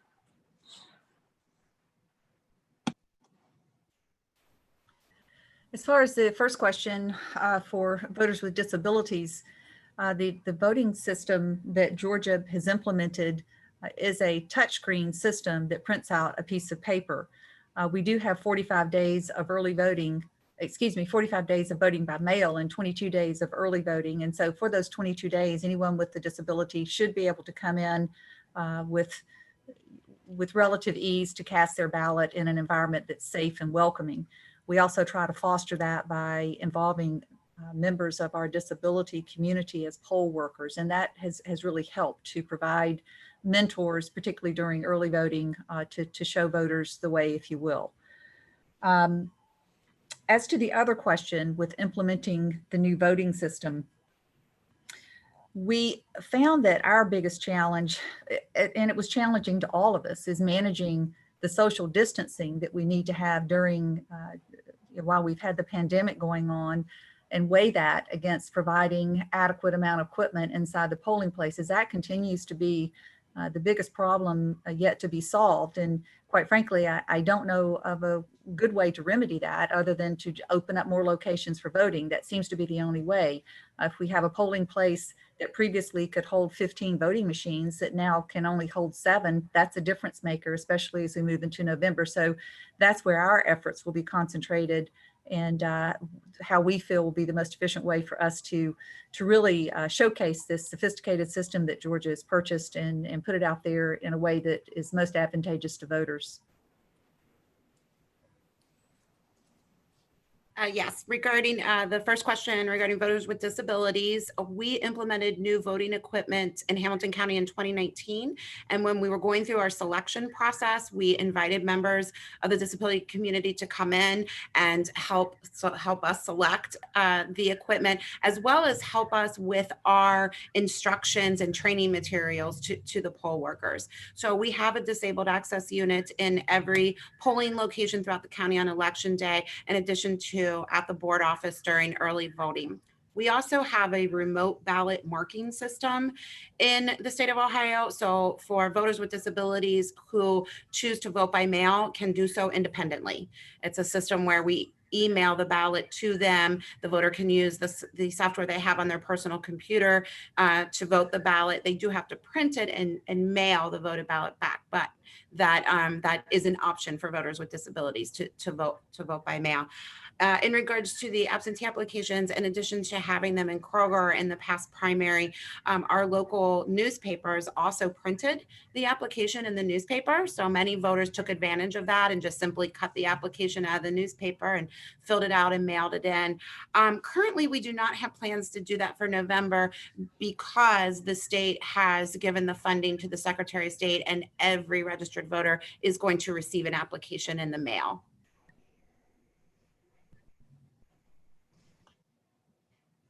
The disabilities question for us is, it's actually interesting that you asked that.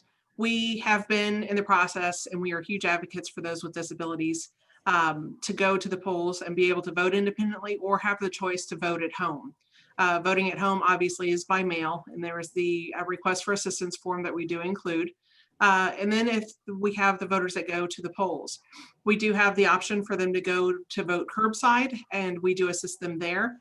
And we handle the ballot for them, or we do have the ADA machine, which is required for all of our localities across the Commonwealth. And we do have those up and running. We do have microphones, and we do have the toggle touchpads for those machines. Interestingly, that this discussion has come up because I actually have on my desk right now is an issue, or not an issue, but it's something that has been presented by one of the staff members here, was what do we do with those voters that are hearing impaired? How do we communicate with them respectively and correctly without them having the ability to read our lips with having the mask on? So we have gone through the process, and we are in the infancy stages right now of designing a step-by-step guide for those with hearing impairments. And we are going to have a tabletop display for those voters, and it'll be dedicated at one electronic poll book station for each of the polling places. And it will be a step-by-step instruction for them to help communicate with us on what is best to serve their needs for voting. So it's, I hopefully will allow better communication for those with hearing impairments. We do all that we can to help those with disabilities, and we have trained our election officers to handle each one individually and what their needs are.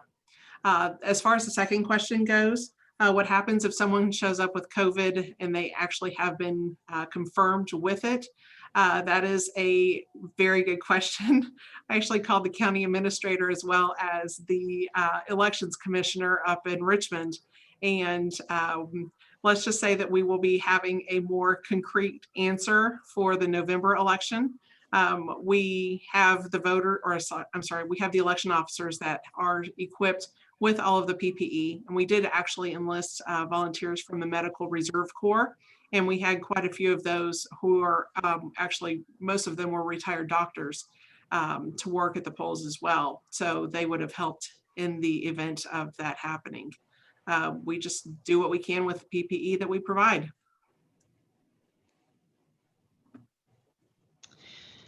We have all of our locations, well, in this community, it's just one location, but across the state, everybody is to have ADA compliant locations for accessing the polling location, as well as when we come in for in-person absentee. They can contact us by telephone to make arrangements ahead of time. We have regular office hours.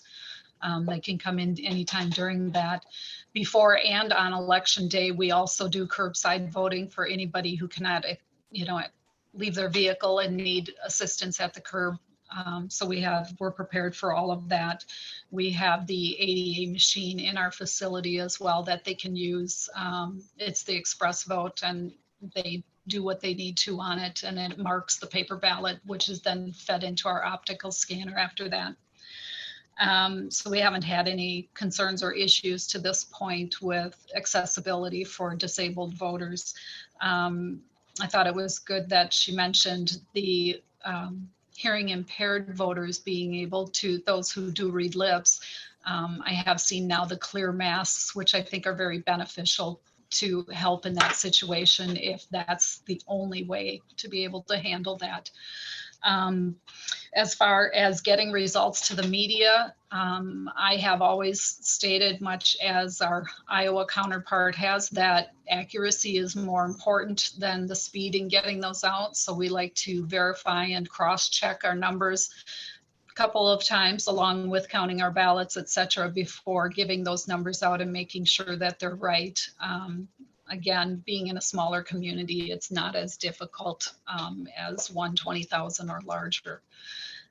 But everybody does all that they can to get them to the communities or to the media right away that night. We do also, those who have the capabilities across the state, we modem our results directly to our counties, who then transports information to the state.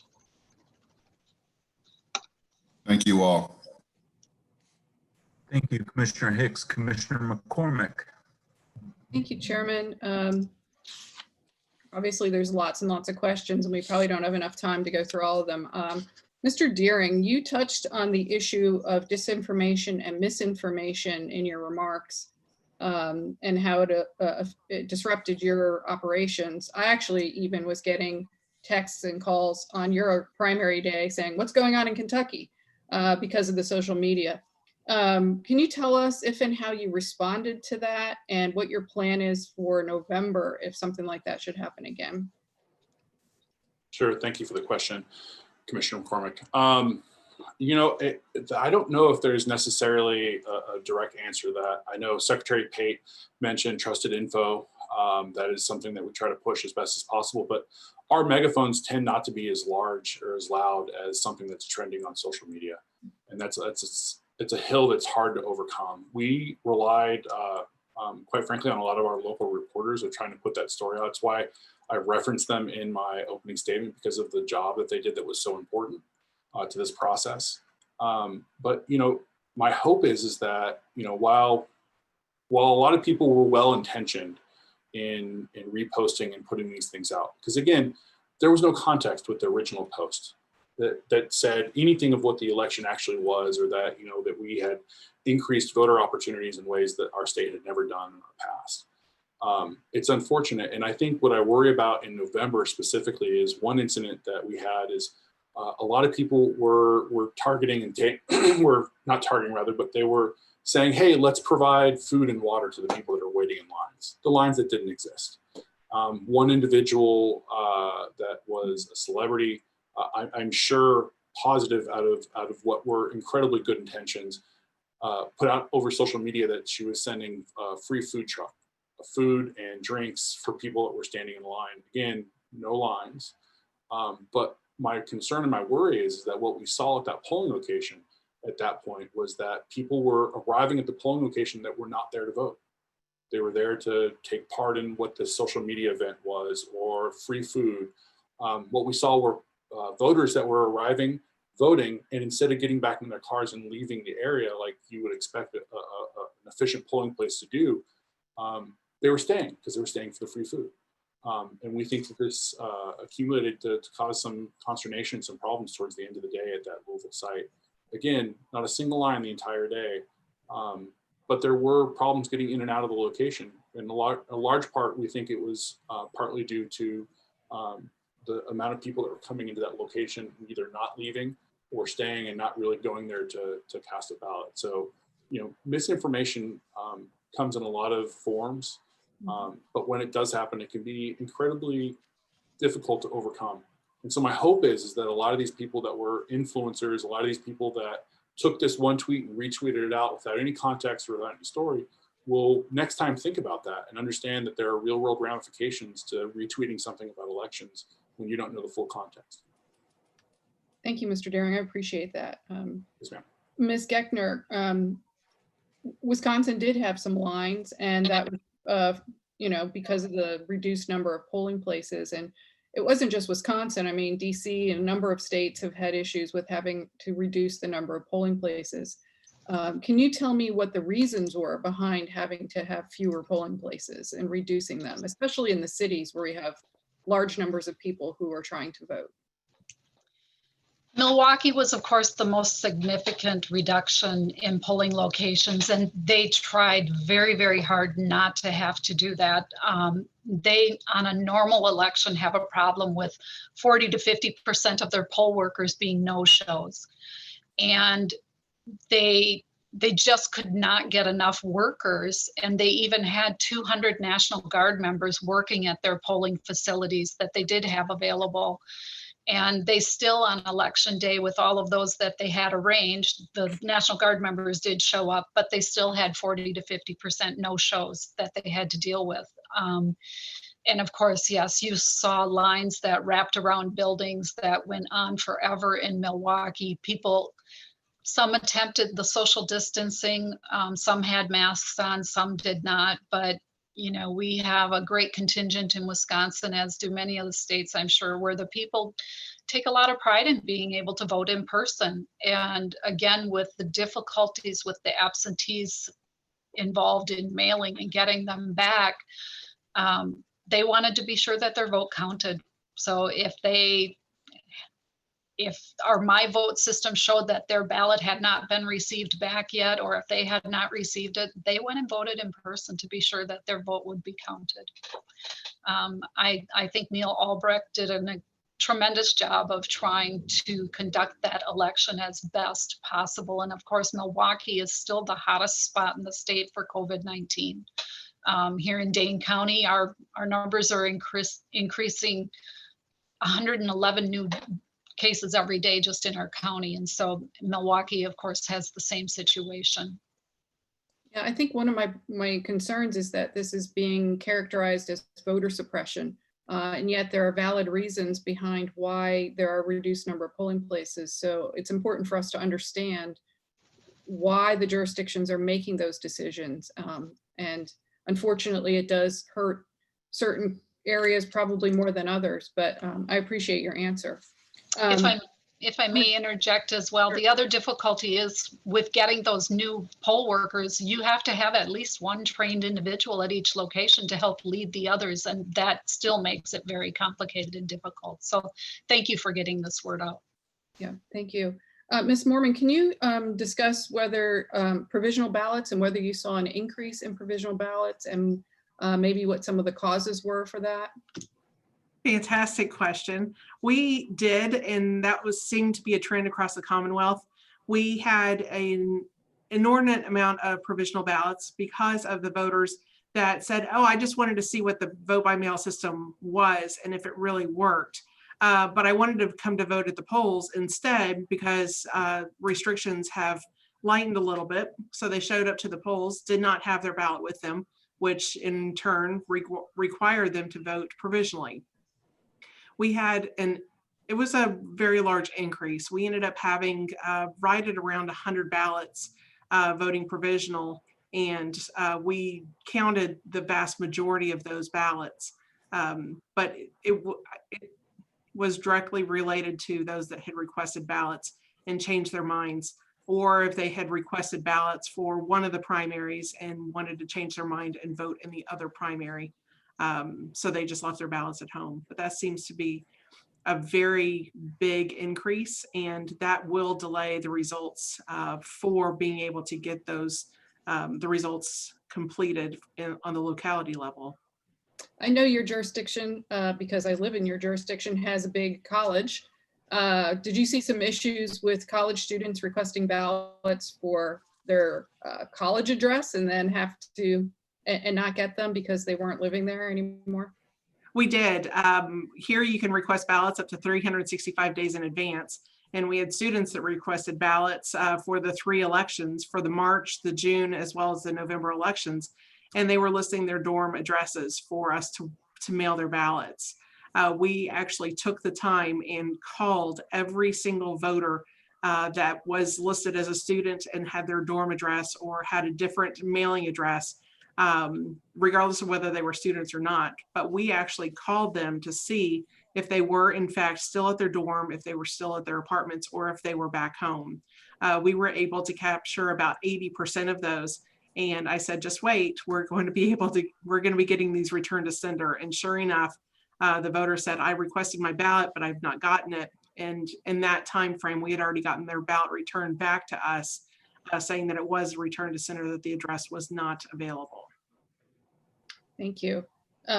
Ms. Poland, will Ohio be going to an all-mail ballot election in November, or will you be having in-person voting as well? And I know you also have early voting and UOCAVA voting. It's essentially 4 elections that you're going to be running at once. Do you have the resources you need to run all those elections essentially? We are collecting all of those resources as we speak. Yes, Ohio will have in-person voting at the polling places on election day. Our leaders, our state leaders, and have made clear that that's what they want, and our voters have made it clear that they want that choice. So yes, we will be having in-person voting on November 3rd at the polling locations and the neighborhoods We will have early voting by mail, and we will have early voting in person, both of those for 28 days. And then, of course, UCAVA voting starts 46 days prior to Election Day in Ohio. We are building those resources as we speak. I'm confident in the team that we have here, and we've received great guidance from the Ohio Secretary of State, and we're ready for November. Great. Well, I have many more questions, but given in the interest of time, I'll turn it back to the chairman.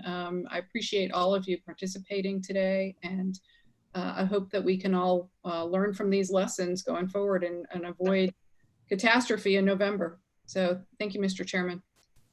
Thank you, Commissioner McCormick, and our time did slip away today. So I'd like to say a big thank you to all of the speakers who took time from their very busy schedules to join us today.